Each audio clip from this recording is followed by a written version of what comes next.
Locked On Patriots, your daily New England Patriots podcast. Part of the Locked On Podcast Network, your team every day.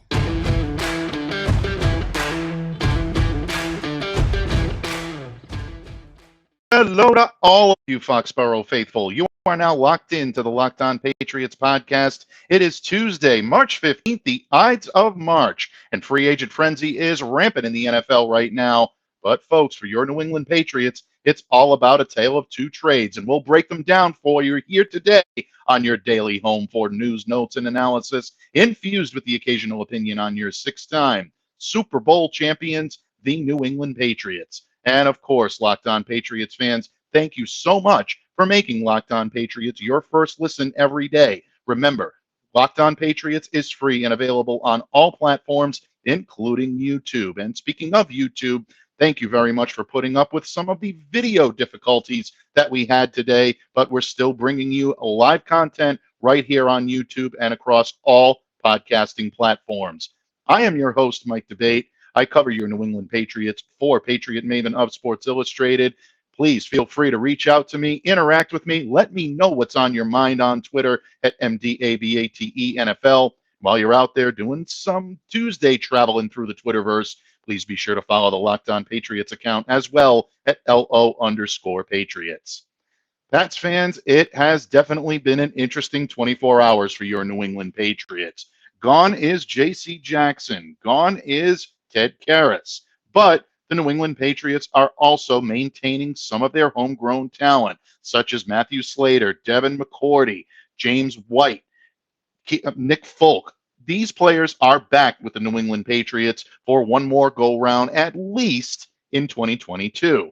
A lot of the free agent retentions and maybe some external free agent signings will be covered in the subsequent days. But as I said to open the show today, it's all about a tale of two trades. And on Tuesday morning, the Patriots were in a trading mood. Chase Winovich, no longer a member of the New England Patriots, he is headed to the Cleveland Browns in exchange for a player that is expected to make the Patriots front seven a little bit younger and a little bit faster.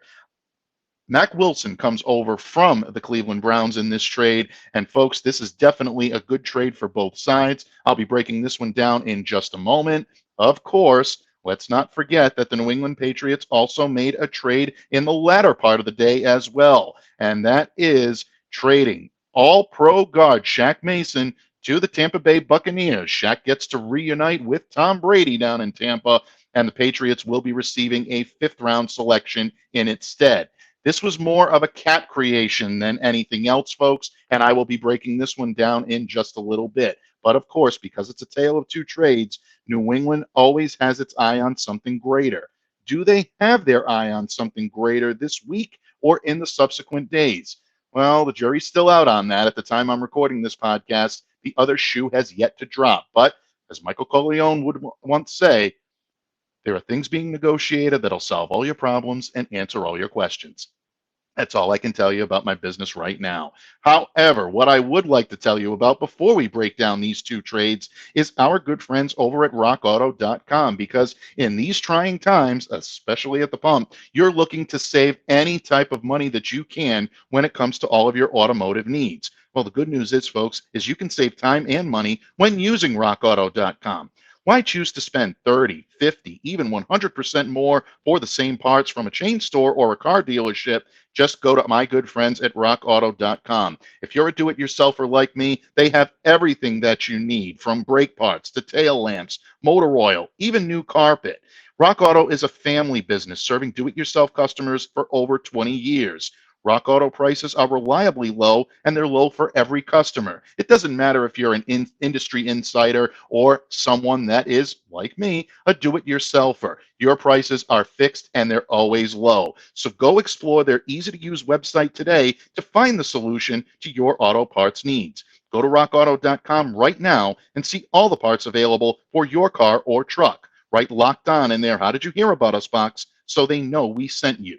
Amazing selection, reliably low prices, all the parts your car will ever need. rockauto.com. Patriots fans, like I said to open the show today, it is a tale of two trades. And Tuesday morning gave way to a pretty surprising trade. Not so much the content, but exactly what was coming back, and the terms, I think, were a little more surprising.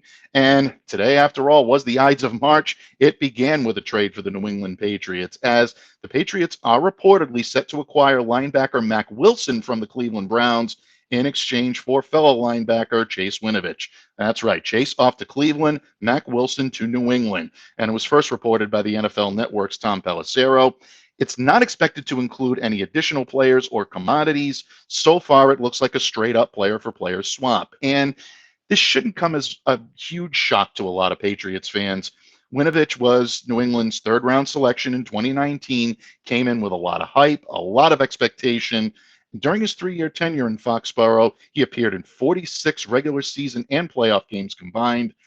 He'll finish his time with the Patriots having compiled 85 tackles, 10 of which came for a loss, 2 passes defensed, 1 forced fumble, and 11 sacks.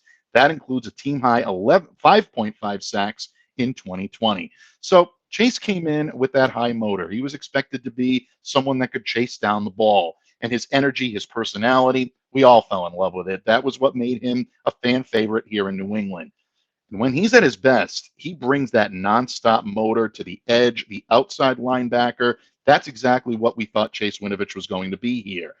Problem was he had problems seeing the field. Throughout his 3 seasons as a pro in New England, Winovich had been hampered by various injuries. As a matter of fact, last year, he began the season on the physically unable to perform list, and he also had to stay on injured reserve due to a hamstring injury midseason last year. But he always had the intention to focus on his consistency, especially when it came to funneling run plays into the middle. That was something that he really had some difficulty with throughout his tenure in New England. That may have been one of the reasons why Bill Belichick lost a little bit of faith in Chase. But as a result, many expected him to see a lot of snaps as an off-the-ball defender, maybe even a little bit of select issue as a package-specific rusher. But they didn't go exactly according to plan for Chase. A lot of it was due to injury, but some of it was due to just him being a healthy scratch in a lot of cases. He only had 6 solo tackles last year, 1 quarterback hit, and he had no sacks. He only took 113 defensive snaps overall in 2021. He only played 161 snaps on special teams, primarily in the kicking game. But what might have been most surprising to me anyway is that Chase only played 14% of New England's defensive snaps in 2021. It's one thing to look at the numbers, folks. It's another thing to look at the actual percentage. He played 58 of New England's defensive snaps as a rookie. In his second year in 2020. He didn't take a defensive snap for New England during their playoff loss to the Buffalo Bills. And I hate to say this, but that led many, including myself, to question whether or not Chase Winovich was going to be here long term in New England. As a result, he finds himself packing his bags and now heading to Cleveland. And with Cleveland's system, he should be able to fit in. He'll return to his natural fit as an outside presence. And I, for one, wish Chase nothing but the best. He was always affable, a great player to cover, and I think an extremely talented player that just was not a fit here in New England. And ultimately, he'll end up moving on. But the good news is that the player coming back is a pretty good fit for New England's system.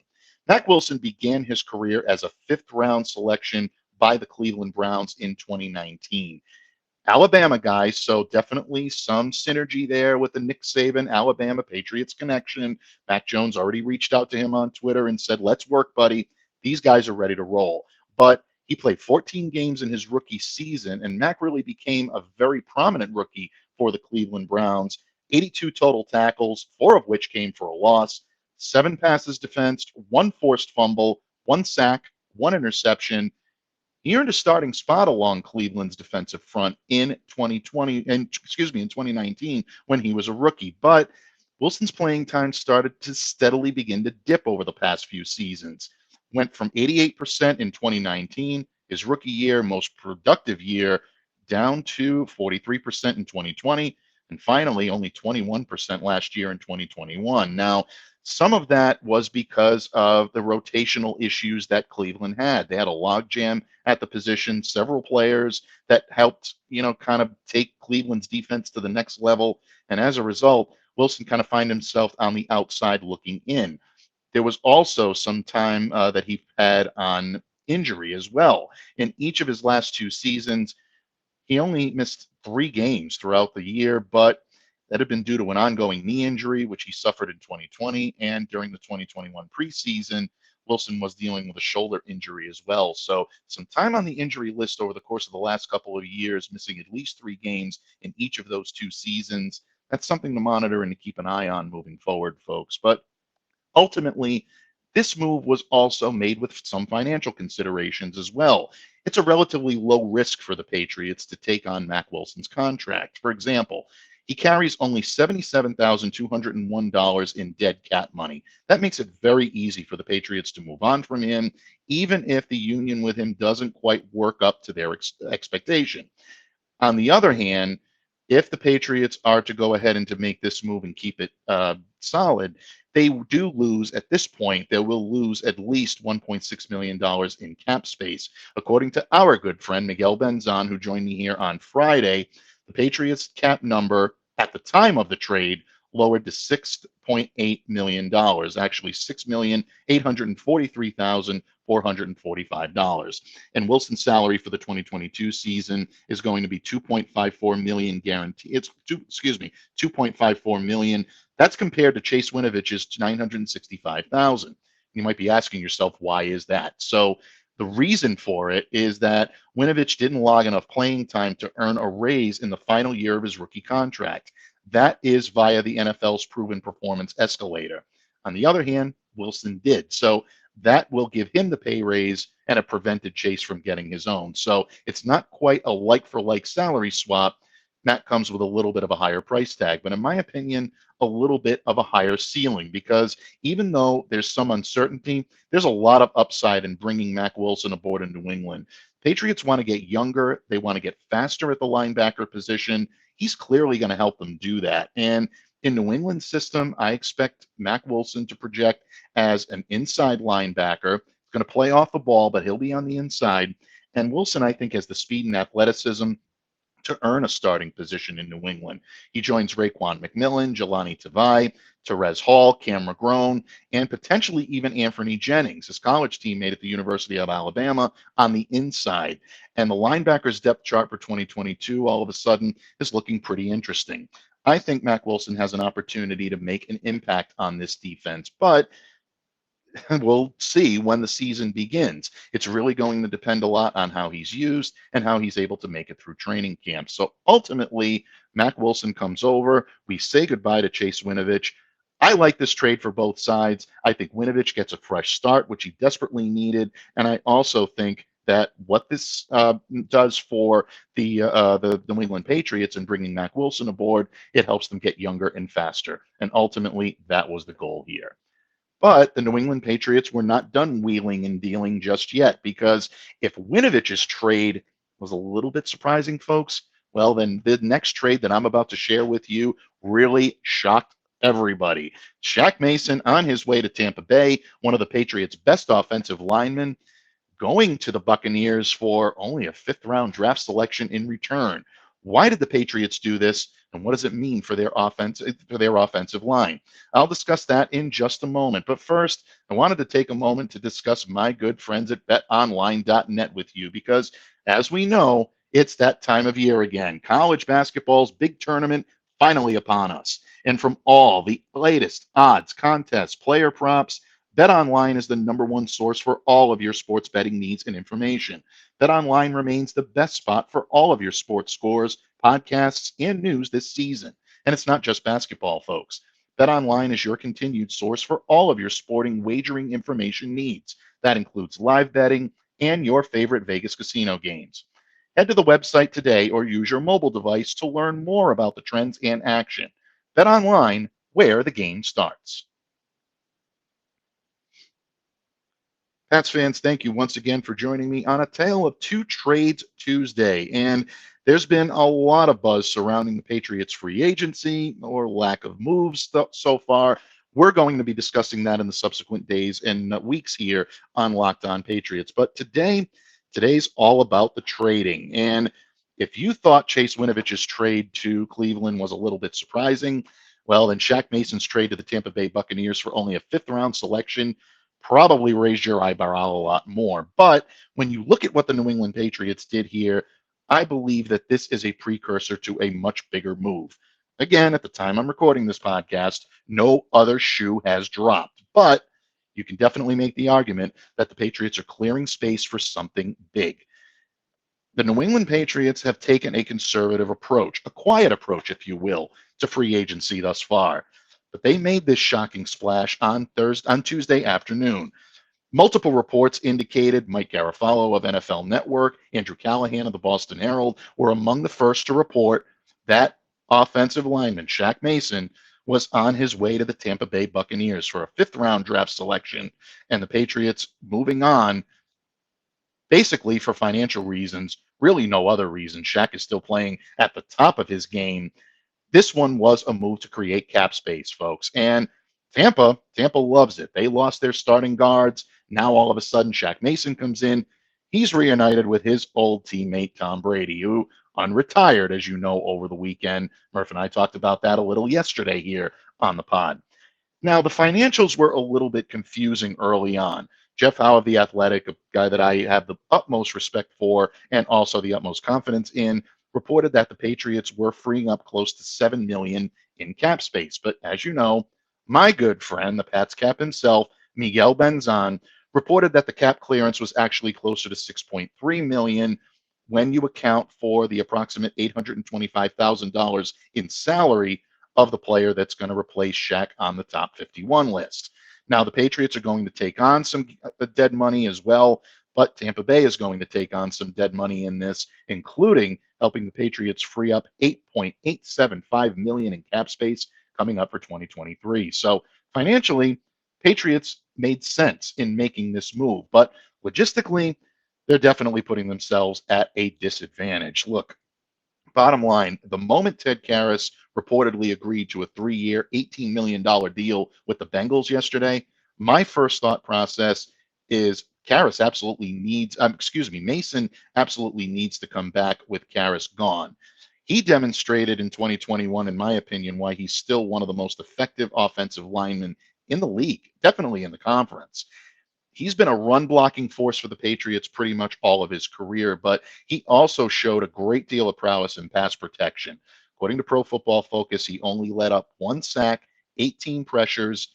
That earned him an 85.2 overall grade from PFF. So if anyone thinking that Shaq Mason had a pedestrian season, take a look at those numbers, folks. He was definitely one of the Patriots' best O-linemen all year. And he's also very well disciplined, something that is such a premium in a Bill Belichick offense or a Bill Belichick coach team on both sides of the ball. He was only flagged for 4 penalties last year. He played in a possible 15 out of 17 games in 2021, making him a pretty durable lineman. So you look at all of these factors and you wonder why the Patriots felt the need to move on from him. But at the same time, they also had a clear need to clear up some cap space, and they had financial concerns that they had to take on. Ultimately, I'm a little concerned about this move simply because it creates a lot of holes on the offensive line.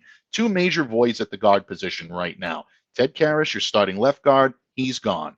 Shaq Mason, your starting right guard, he's gone. They do have Michael Luenu in place, and I've spoken very glowingly about Michael here on these airwaves several times. He's been a consistent, impressive performer. He can overwhelm defenders in the run game. He can definitely anchor to protect the pass. His size, his wingspan, it's very rare that he's going to get beat on a pass block. Owenu moved around a lot last year. You saw him line up as a jumbo tight end, and anyone who's seen Mike Owenu knows that that term takes on a whole new meaning when he's lining up in that formation. But Owenu is a very versatile offensive lineman. He's played the tackle position. He's played the guard position. He's actually a natural right guard. That's the position that he played when he was in Michigan. So naturally, everyone's thinking that he's going to slot right into the right guard position. I'm actually with them on this. I think if the season began today, that would be where the Patriots would like to utilize Michael Owenu's prowess. They would like to use him as a right guard, as a starting right guard, and I think he has the capability to do that. But Patriots are pretty thin at some of the other positions right now. At left guard, you have Drew Desjardins, who's coming over from the CFL. You have James Ferentz, who is a very good depth piece, but probably not a long-term starter. What do you do at these positions if you have to use other capital to be able to fill the right tackle position? Because as we know, Trent Brown is still a free agent. He hasn't signed anywhere as of yet, at least at the time I'm recording this. So you're left with Justin Herron, Yasser Durant. Not instilling yourself with a lot of confidence, especially if your priority is to protect Mac Jones. The Patriots never make moves in a vacuum. I don't care what they say on terrestrial radio or, what you'll read on Twitter. They have a plan in place, and their plan in place is to provide Mac Jones with protection. Do they go the trade route? Andrew Callahan of Boston Herald floated the idea on Tuesday afternoon about the Patriots trying to maybe make a deal for Cowboys offensive lineman La'el Collins. Now, unfortunately, prior to the Mason trade, Patriots had been inquiring, but the financials just didn't seem to work. The compensation wasn't adding up. Now, with Mason gone, the Patriots may have the financial wherewithal. So keep an eye on that one, folks, in the coming days and weeks. Ultimately, I think they're probably going to go offensive line in the draft. That becomes a huge priority. And this is a deep class when it comes to guys that the Patriots could target. In my opinion, Zion Johnson, coming from Boston College, local guy, at least locally college, would look great in a Patriots uniform. He could come in, play one of those positions, and you could get him at the 21st pick in the 2022 NFL draft coming up. Tyler Smith of Tulsa, also an option there. However, ultimately, I think the Patriots right now need to realize that their next move needs to be a strategic one, and I believe it will be. With the cap space that the Patriots have freed up, now they're going to have approximately over $13 million, according to our good friend the Pats Cap, available in space as of Tuesday evening.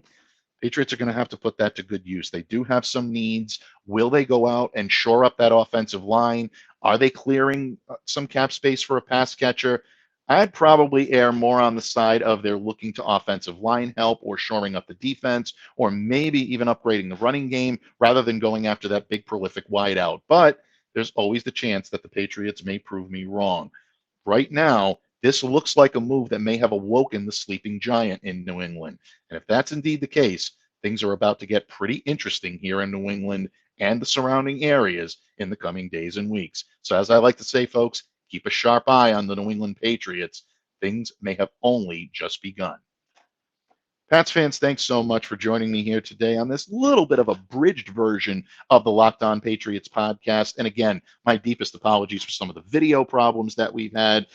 Little bit of an issue with some of the recordings, so I do appreciate you bearing with me and being able to make sense of some of what you heard today. But ultimately, I wanted to make sure that I got this information to you as best I possibly could. Tomorrow here on Locked On Patriots, keep it definitely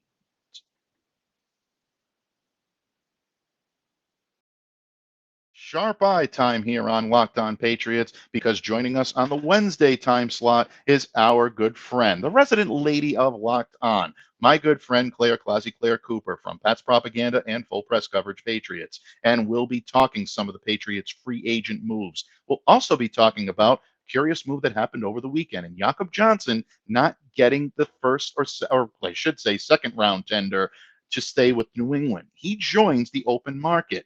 Does this finally mean that Dalton Keene becomes the Patriots' new fullback? Claire's been beating this drum, and we will discuss that tomorrow here on the pod. So to ensure that you do not miss a single second of the action, download, subscribe to, and follow Locked On Patriots on platforms such as Spotify, the Odyssey app, Google Podcasts, Apple Podcasts, YouTube, wherever you get your podcasts. Just make sure that you are staying locked into Locked On Patriots. Once again, my name is Mike Debate, and I thank all of you for continuing to make Locked On Patriots a daily part of your New England Patriots coverage and your first listen every day. Until tomorrow, Foxborough faithful, stay safe, stay well, be the change that you wish to see in the world. Have a great day, everyone.